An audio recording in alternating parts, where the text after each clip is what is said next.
ஐஸ்வர்யா கருத்தரித்தல் மையங்களில் ஜனவரி 30 முதல் பிப்ரவரி 5 வரை இலவச ஆலோசனை மற்றும் சிகிச்சைகளில் மாபெரும் சிறப்பு சலுகை.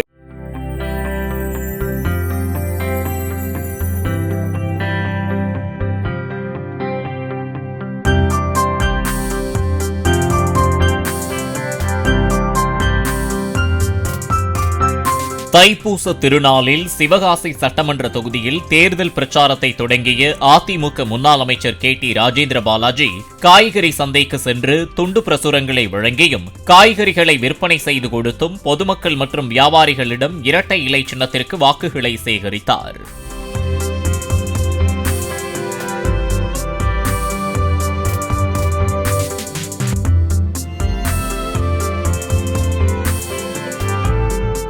ஐஸ்வர்யா கருத்தரித்தல் மையங்களில் ஜனவரி 30 முதல் பிப்ரவரி 5 வரை இலவச ஆலோசனை மற்றும் சிகிச்சைகளில் மாபெரும் சிறப்பு சலுகை. பிளே ஸ்டோர் மற்றும் ஆப் ஸ்டோரில் இருந்து பாலிமர் செயலியை QR கோடு மூலம் பதிவிறக்கம் செய்யுங்கள். செய்திகளை உடனுக்குடன் பெறுங்கள்.